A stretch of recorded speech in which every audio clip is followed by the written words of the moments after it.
21st, 2022. Roll call, please. Mark, Here. Sherelle, Dan, Here. Barry, Here. Louise, Here. Adam, Here. Shane, Here. Tate. We have a quorum, and we'll proceed. What are your wishes in the minutes of our last meeting? Motion approved. Is there a second? Second. Thank you. All in favor? Aye. Opposed? Motion carried. Sam, floor is yours. Good evening, Commissioner. Sam Miller with County Planning. First on the agenda, we have LU-0057-22.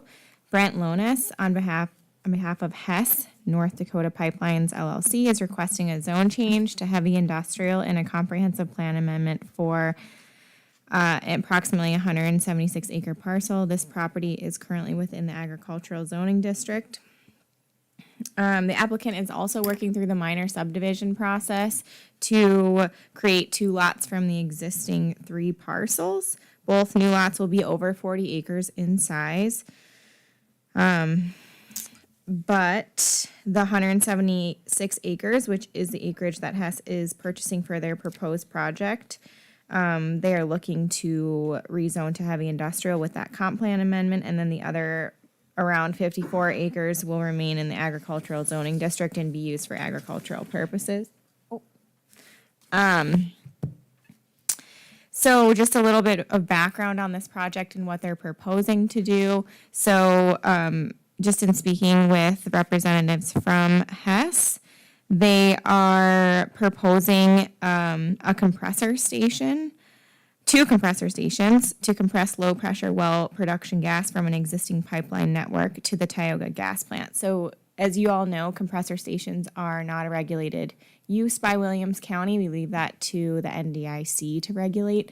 However, we do regulate subdivisions. That's why they're coming through our minor subdivision process. And we will entertain zone change requests.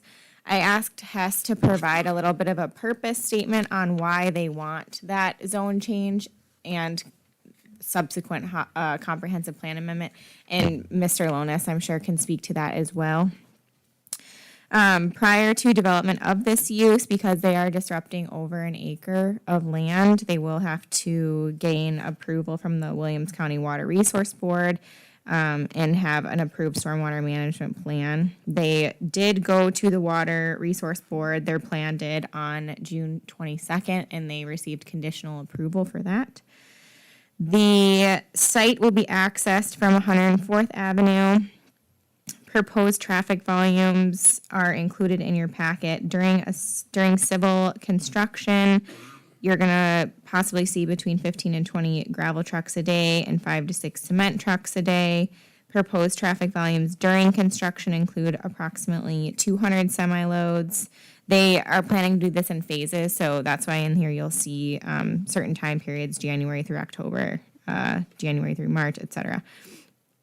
The applicant has spoke to the chairmans of Dry Fork and Pleasant Valley Township regarding the road usage for the proposed project. Hess and both chairmans agreed to a pre- and post-inspection, and Hess will pay for repair of damages caused by the project activity. The timeline of this is planned to be completed by November 2023. I imagine that's if all goes as planned. Site pictures were taken and included in your packet. We do have 5 recommended conditions to be placed on this zone change and comprehensive plan amendment. 1, approval from the Williams County Water Resource Board. Adherence to our Williams County zoning regulations and subdivision ordinances and amendments here too. 3, recordation of the plat, and just a little update on that. They're pretty close to the Mylar stage, so we've been trying to run this concurrently with the zone change and comp plan amendment with the minor subdivision. So almost there with that. Number 4, compliance with local, state, and federal permitting, if and where required. And then number 5, if construction related to an approved zone change does not start within 18 months of approval and no extension has been granted, the zoning will revert back to that agricultural zoning district. if you have any questions for me, that concludes my presentation. Brett, are you ready? Are you ready? Yeah, yep. Here we go.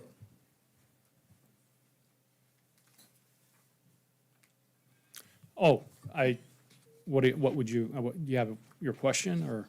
No, I would, if you've got anything you want to present or anything you want to add to the conversation, please proceed. She pretty well carried all the message for us pretty well. I will just say that some of the reasons why a couple reasons why we'd prefer to rezone to heavy industrial. One is all of our other compressor stations are zoned heavy industrial.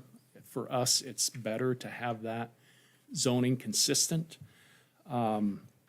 The equipment that we are installing on this location is heavy industrial, large compressors. There'll be approximately two stations. There'll be two stations, approximately 65 million cubic feet each. So it'll be a fairly large compressor station facility. Has a lifespan of over 25 years is what we're constructing it for and designing it for, so it'll be there for a long time. And if you all have been around for a while, compressor stations last more than 25 years. You rebuild them, you enhance the equipment and continue to operate it. Bakken Field is going to be here for many, many years, and this is part of our development plan. We're drilling a lot south of the river. That drilling is just about finished up. We'll be moving our drilling more north of the river. We're trying to get ahead of that activity so we have the infrastructure in place so we can capture the gas with minimize the flaring. So that's the purpose of that. Any questions for Brent?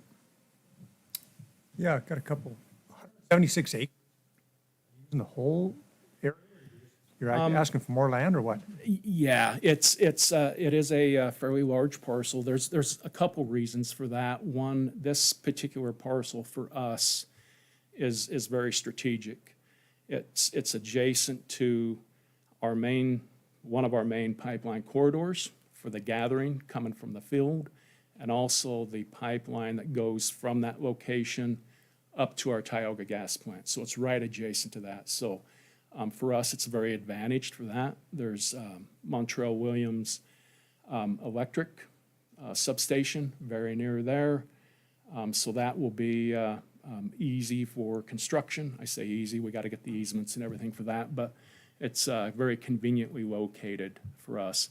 It does give us a buffer. If we do have to plan, we don't plan for any expansion or additional construction there today, but things change, and it does allow us to maybe add more compression at some point in time in the future if we decide we need it.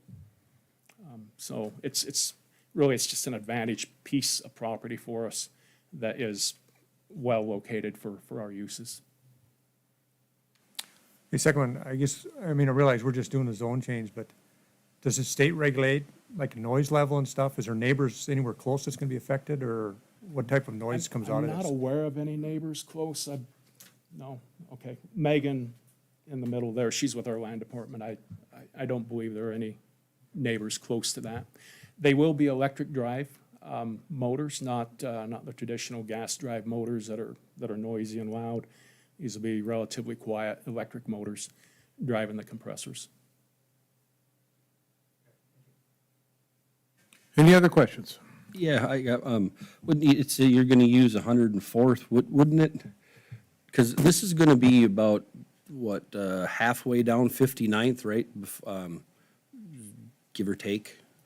So if you were to come over on 2 and then down County 21, you'd only have a half a mile of of township gravel. Yeah. And because 104th right now, as you know, it's lots of traffic. It is. So the access, a couple things kind of working against us on the access piece. 105th, so being able to access off 59th, we were told that 105th has weight restrictions on it, so we couldn't access through 105th for heavy loads. So that kind of pointed us towards that direction. There's also multiple utility lines along the 59th, which made it very challenging for us to make access and stuff off that, so, Well, I mean, there's overhead power and that, I mean, yeah. there's Yeah, just- overhead power on 104th also, so I Agreed. mean, that's, you know, but I mean, these heavy loads are gonna be permit loads anyway, so I mean, you'd be able They to. will be. What I was told was stay off 105th. That was for the, Oh, so we did our best to accommodate the wishes of the townships. Right, but you know, for about the last 10, 12 years, we've been telling everybody to stay off 104th. In fact, the trucks that go into the RTF do not use 104th because of that, because we're trying not to, well, the township can't afford, I mean, Yeah. they're just spinning their wheels trying to take care of it. I mean, that road's hammered. I mean, it's 60 feet wide now. It used to be 28, you know, so, Yeah, after construction, I mean, we do have that agreement. After construction, we'll do a pre-move and a post-move inspection. We will pay for the damages that we do, bring the road back up to standard. Post-construction, we're expecting maybe 2 pickups a day, back and forth. We're showing that it'll be very light traffic after construction. Our compressor stations are unmanned. But we do visit them a couple times a day to make sure things are right. you know, and not that it really matters, but Steve Iverson does just live over the hill to the northwest, or well, he's got a summer place over there. And then Jason plans on doing the same thing, which would be directly north of you. And then Wade Moe lives a mile or so to the southeast. And our old place, there's people that live there too. So, I mean, there is people when, you know, around there, so.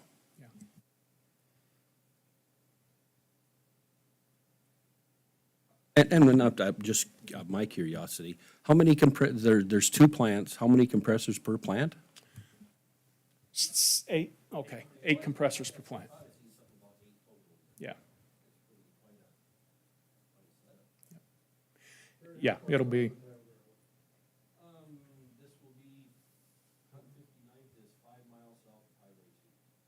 But if you turn, you know, like at the original Lincoln light or the original stoplight is 104th.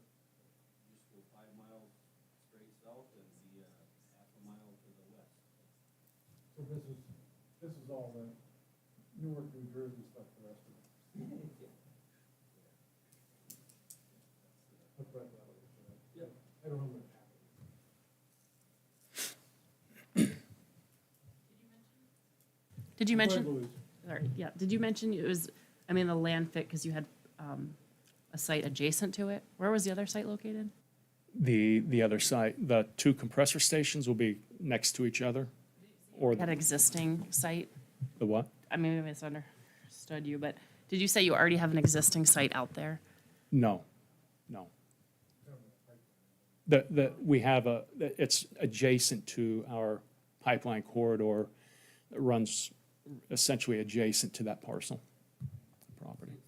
It's kind of like a center hub, and I think, if I remember right, I think that part of the country there, it was called Valve City. I mean, Yeah. there's stuff everywhere there. You couldn't pound a nail in the ground without being above something. Yeah. Yeah. It's Okay. pretty- Any other questions for Brent? If we need you for anything else, we'll ask you to come back up. Okay, Thank you. thank you. Looks like there's a large crowd here to speak against this proposal. Would anybody else like to come forward, speak for or against the application? I would say I talked to the landowners right around there, and they have no issues. They're you know, all on board with it, so. Third and final time, any other comments? Any other comments?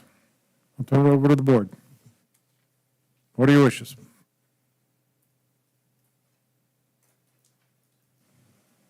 I'll make a motion to approve with staff comment. I'll second. And all conditions.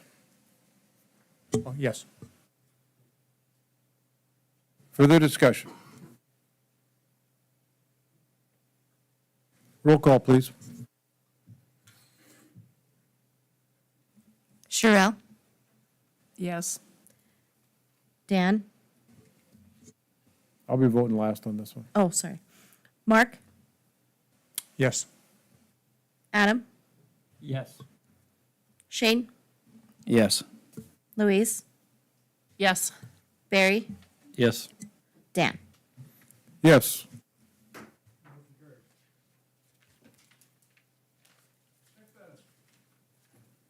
Thank you, folks. Thank you. And just to recap too, so this was the recommendation board that will go to the Board of County Commission on August 2nd. Okay, thanks. Okay, thank you. Next on the agenda is the Williams County Zoning Ordinance and Subdivision Regulations update. So I'll just, oh no, it's okay.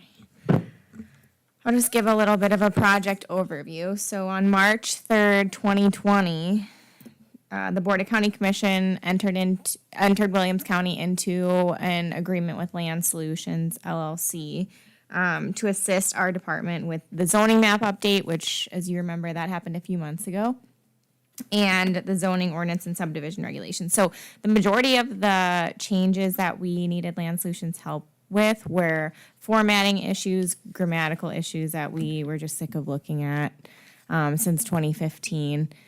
And then there were about seven major changes that we wanted their help with, just as being professionals in reviewing lots of different local government ordinances, as well as like keeping it close to home. Our staff was helping with understanding just the community and things like that, and things that we see on the day-to-day. So I'll run through these quick, but the ordinance, like I said, there's a lot of grammatical and formatting issues that I didn't highlight because the whole thing would be yellow or red. But I did just want to bring forth those 7 changes. So the first one being public utilities. So this is just for our text document. Public utilities in the 2015 zoning ordinance were just listed as that, public utilities. As you all know, there's different kinds of public utilities. There can be something as small as just an electrical box on your property or a substation, and those were categorized the same way. And most of the time, I believe it required a conditional use permit for anything. So what we did is we split those up into minor and major public utilities. Not going to read the definition, but pretty much minor utilities are just that: telephone, cable, satellite, electrical power, including high voltage, things like that. And then major public utilities are things like I mentioned earlier. Those are the substations, sewage lagoons, water reservoirs, storage tanks, things like that. So I've kind of listed where public utilities minor would be. So those are permitted in every zoning district. Public utilities major, those big public utilities, those are either not permitted or except in heavy industrial or conditional uses in those zoning districts. So you can see that in there. I'll give you a second to kind of look that over. And if, I don't know how you want to tackle this, Dan, if you just want to wait till the end to ask questions. Okay, sounds good. Okay, yeah. I do have a question. Yeah. You have sewage lagoons listed in both.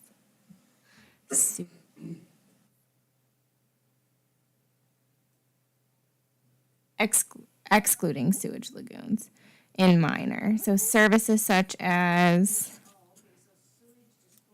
Sewage disposal is different than would sewage be, lagoon. that would be like underground type thing. Yeah. Okay. Yep. I just wasn't clear exactly what you meant by sewage disposal. Sorry. Yeah. So sewage disposal, yes, would be like in a building, contained, underground, something like that. And then sewage lagoon is obviously those open surface things. Sorry, just to clarify that again, is sewage disposal, would that include, does that exclude just the concept of a drain field for sewage? Is it truly underground?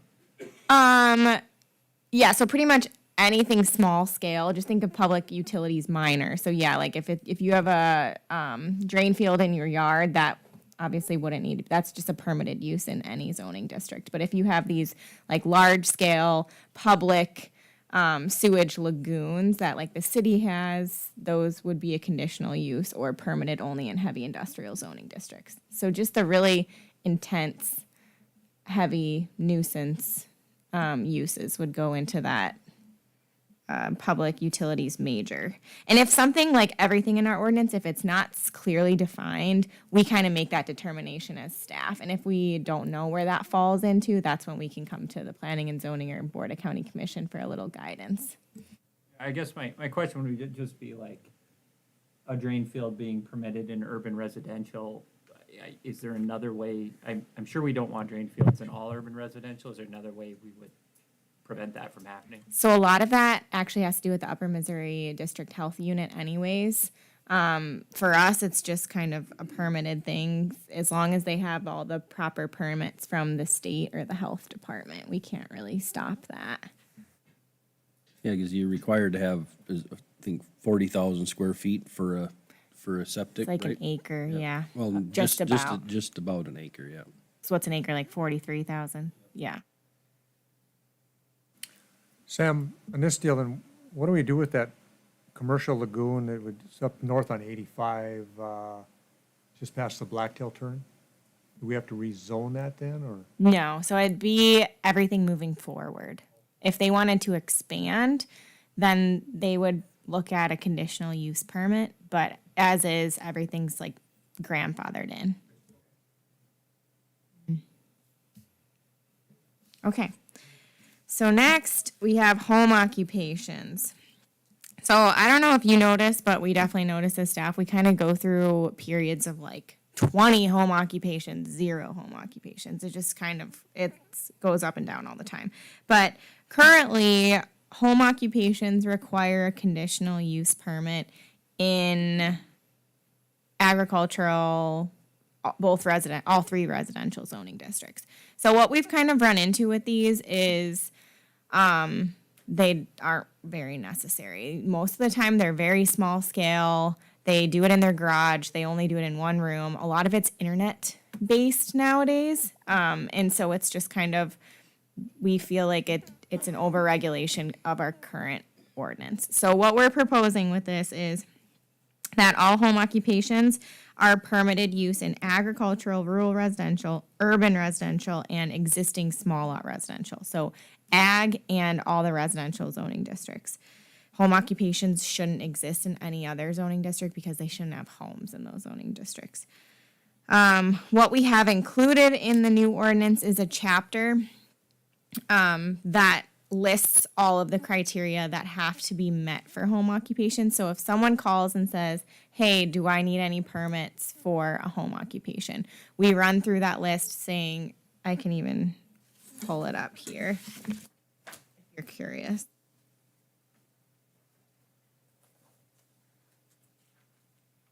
So an example is we would just run through this list of questioning if someone had a question about if their home occupation would actually fall under a home occupation as defined in our ordinance. So the occupation is carried on in the principal building or accessory building of a property within any of those 4 zoning districts that I mentioned.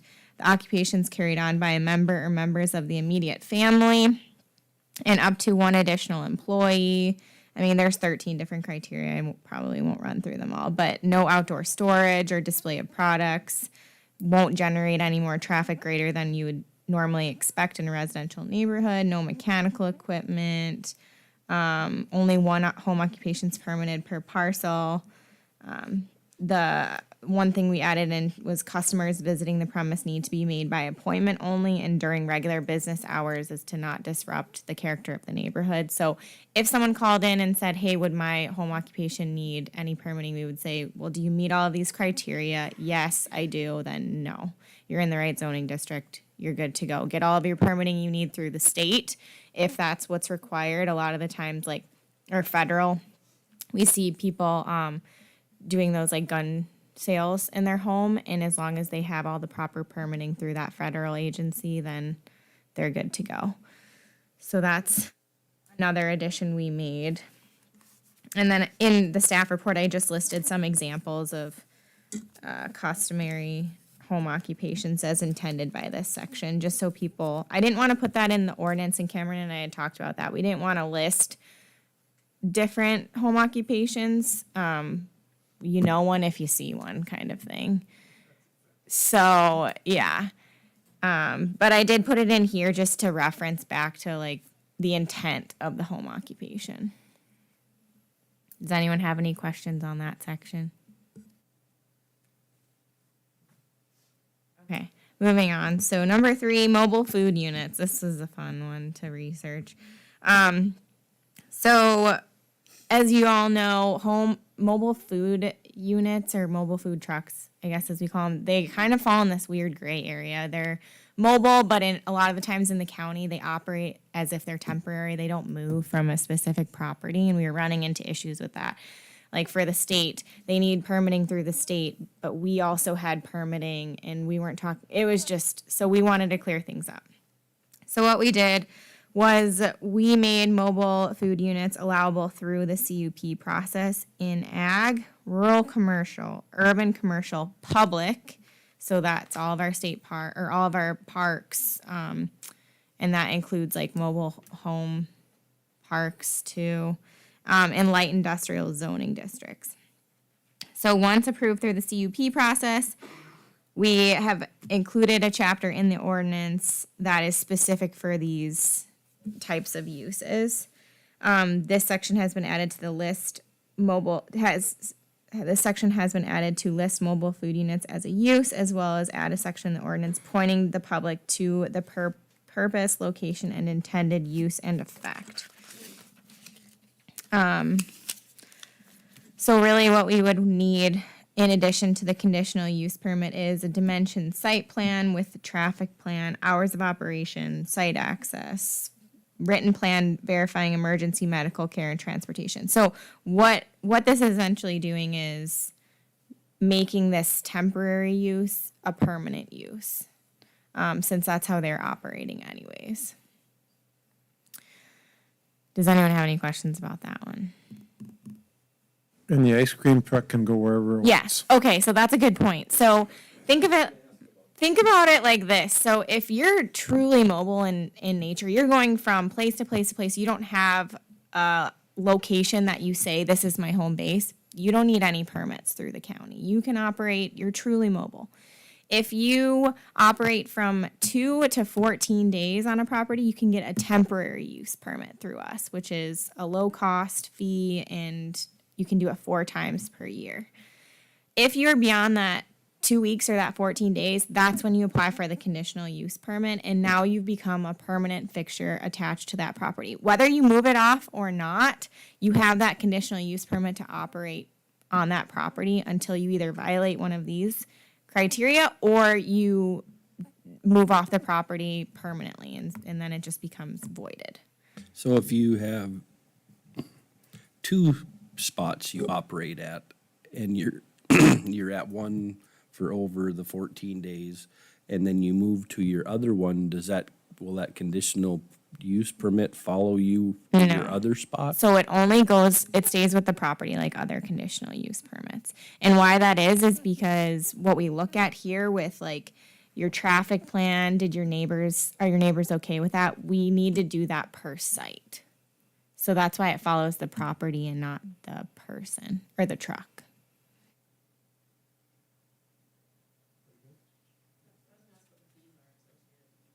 Yeah. Yeah, so the conditional use permit for not permanently affixed, but permanent mobile food unit is one time $500.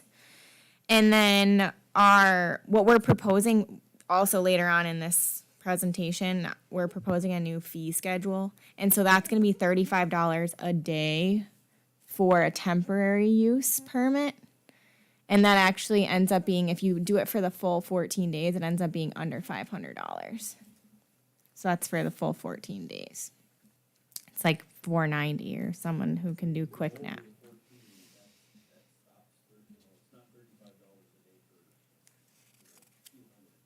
Right, it's $35 a day for the maximum 14 days. If you go over 14 days, you're now in violation, and then that comes with a whole different fee.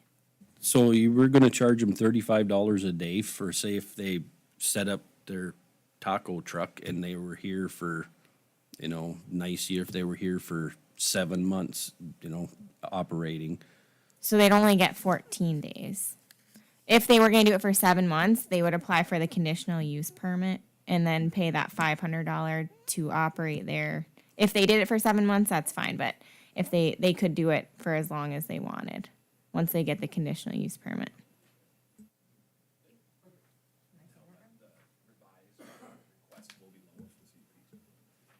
Oh, yeah. So actually with that, with the updated proposed fee schedule, our CUPs are changing from 500 to 200. So it would only be $200 if the fee schedule gets passed. Okay. All right, so next we have temporary use permits, which I kind of talked about with the mobile food. This was also some kind of, it was not really clearly defined in our current ordinance, so we just did an overhaul and clearly defined it. So temporary use permits have been amended to only allow each applicant to apply for a period not to exceed 2 weeks or that 14 days, with only 4 events per calendar year. And those are 2 consecutive weeks, so you can apply for 14 days, apply again for 14 days, and then end up being there for 3 months. The types of activities that would qualify for a TUP are listed in this section of the ordinance. I don't have to list them all. You guys can kind of use your imagination on what is considered a temporary use, but things like, where is it?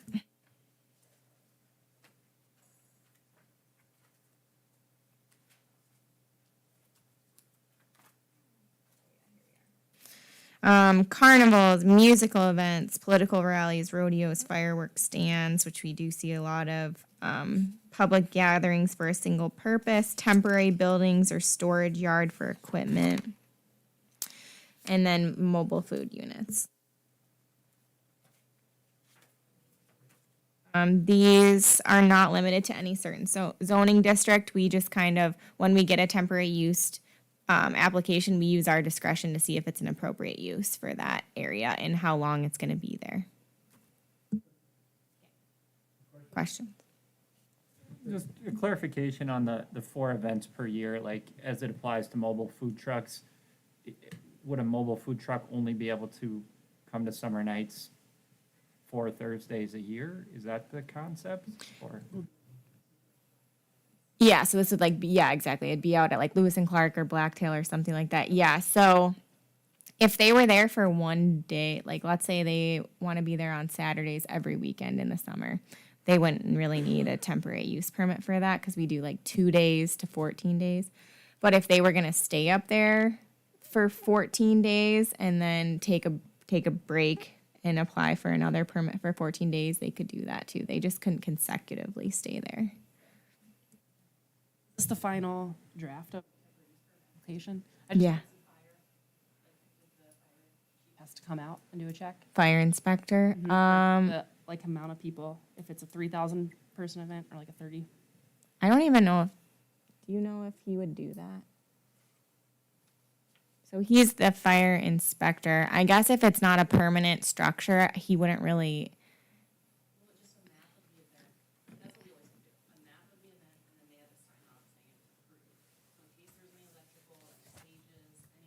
Yes.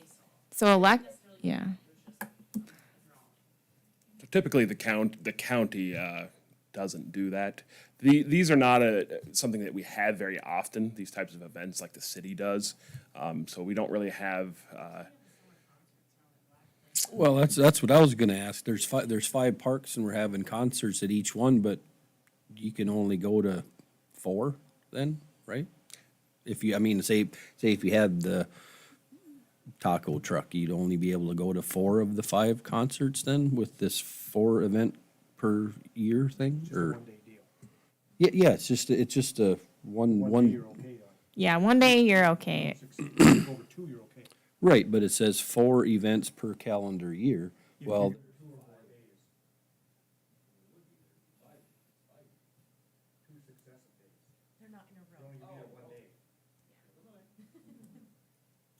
suggest the fire chief and the cleanup plan. Cleanup plan is accountability to that they're leaving the park or whatever they're using. Yeah. In the We don't have a fire chief through the county. There are rural fire chiefs, but we only have a fire inspector. We're set up a little different than like the city would be. The rural fire departments may have their own inspections. We don't really coordinate with that. They are completely separate from us. But for example, the taco truck on 85, they did get a conditional use permit because they're more in a permanent location. We did require a fire inspection for that and plan. He made sure that the propane tanks were safe, far enough away from the buildings.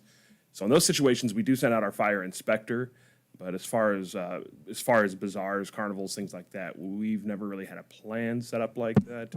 I don't know if rural fire chiefs do that. I'm just not familiar enough with that. And also, I think the evaluation criteria that we look at for temporary use permits leaves it at our discretion enough for if we do see it being a concern, we can reach out to any agency that we think might need to be involved. And then number 7, there's a form of financial guarantee. And that covers us if we think that this is going to create like a huge, or, you know, it might necessitate a big cleanup. We can ask them to provide us a bond, some kind of like form of money that we can use on the site if we need to. Yeah.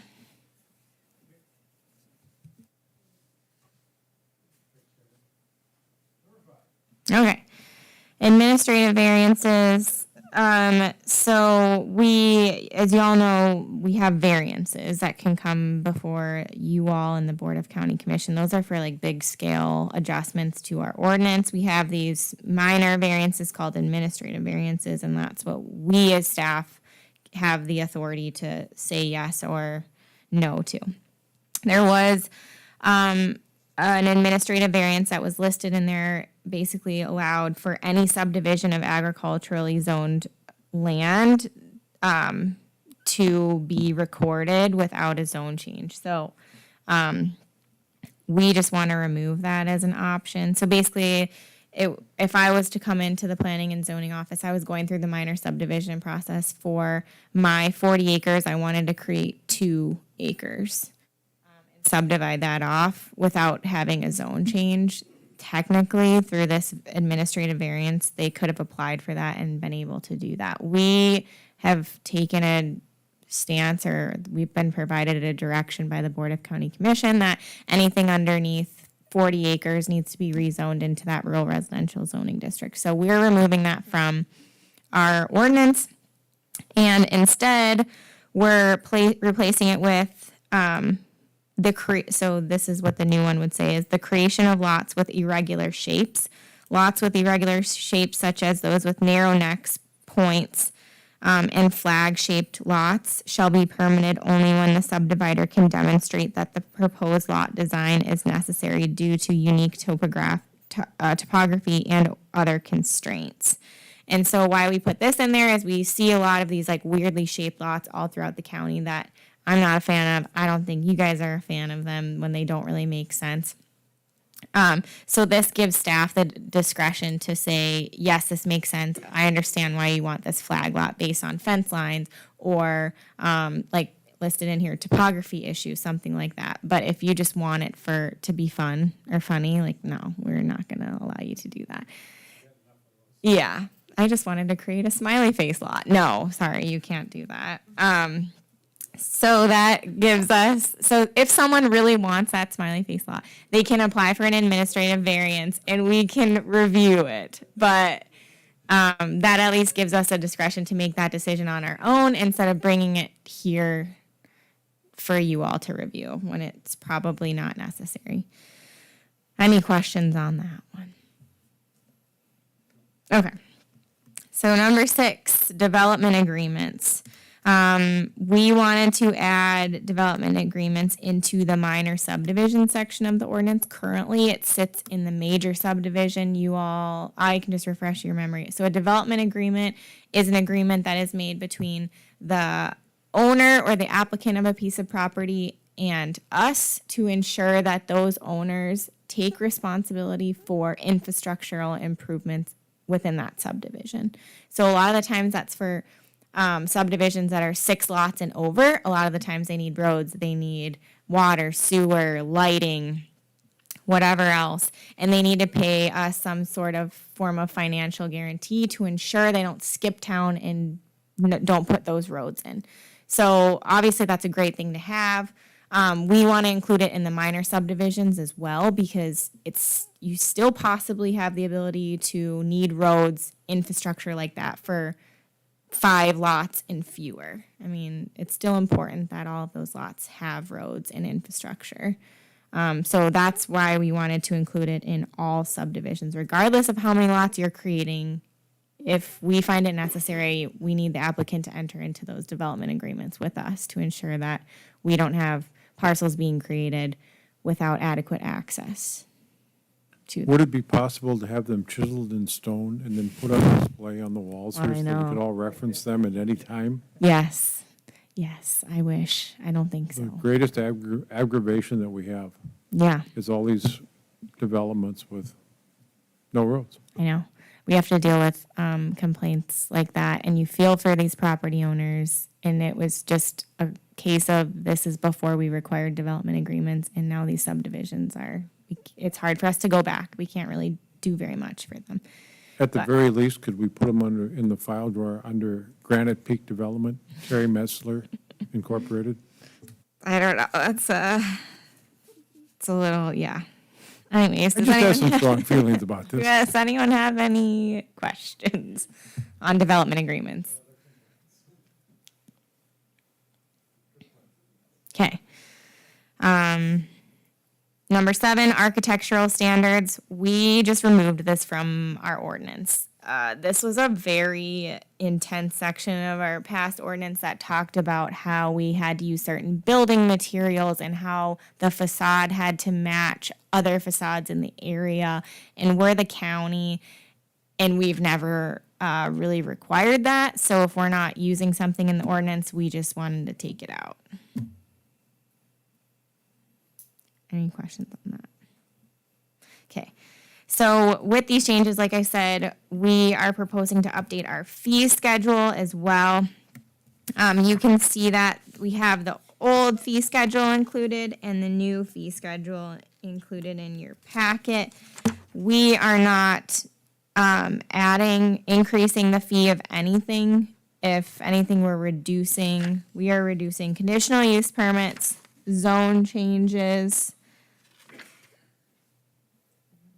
administrative variances, and then renewals. So all of conditional use permits, zone changes, variances, and comp plan amendments will all be the same price, $200. An administrative variance will be $100. That's for those variances that are relatively minor. And then a conditional use permit renewal is only going to be $100. That one, I'm hoping a lot of people will have less heartburn over. There's a lot of property owners that have conditional use permits that have conditions of annual renewal, so they have to pay $500 every year. And on some of those, it just seems outrageous. So we're reducing that to $100 per year. And that concludes. Yeah, that concludes. Oh, and then with this, we updated our development guide for prospective developers who want to develop in Williams County. We just made it a little bit easier for them to read, and then also updated it with all this new information. That concludes my presentation. Well, Sam, I think lowering the fee schedule, or at least not raising it, despite it being an election year, is still a really good idea. So thank you for doing that. We're in the public service business, not the public collection business. So thank you.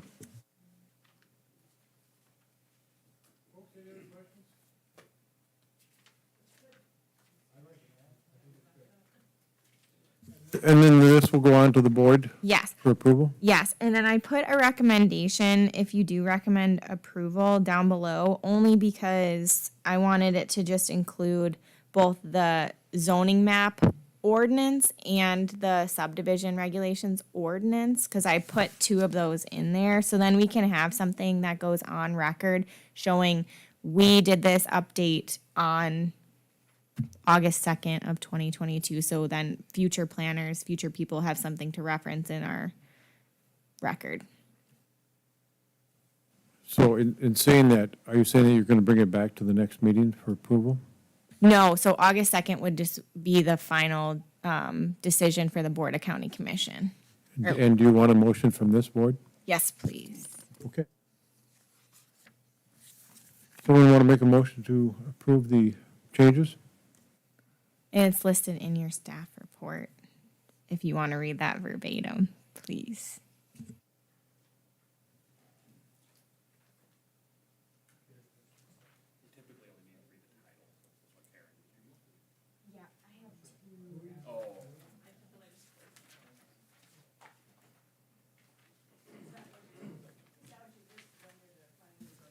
Yes.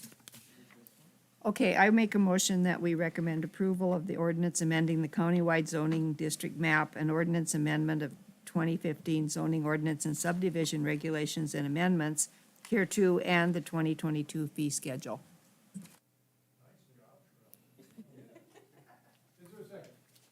I'll second.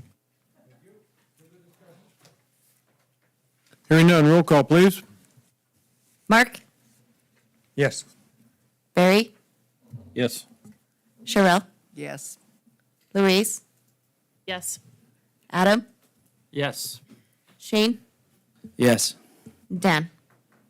Yes, motion carries, and we are adjourned. The next meeting is August 18th. Thank you. Thank you, folks.